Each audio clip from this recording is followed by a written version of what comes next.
Қазақтың жүз мақалын физикалық құбылыстармен салыстыру.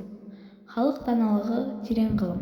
Мен ойладым, неге физика құбылыстарында тек әлем ғалымдарының нақыл сөздері мен заңдылықтары қолдану керек? Біздің қазақ халқының нақылдары, мақалдары мен мәтелдерін қарап отырсам, физикалық заңдылықтарға өте жақын мағынада екенін байқадым. Сабақта терезеде қарап отырып, ауаның қатты жел соққанда ағаштардың қозғалысын байқадым. Сол кезде қазақтың жел тұрмасы шөптің басы қимылдамайды деген мақалы есіме түсті. Маған одан да қызық бола бастады. Сабақта жылу құбылыстарын өткенде әжемнің кесеудің сабы ұзын болса қол күймес деген есіме түсті. Көптеген қазақ мақалдарын физика құбылыстарымен салыстыру мен үшін өте қызықты болды.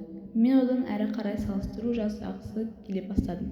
Әрине, бұл тұста ұстазымыз сабақта Архимед күші тақырыбын оқығанда суға кеткен талқармайды мақалын алға тартуы мен ізденісімді арттырды.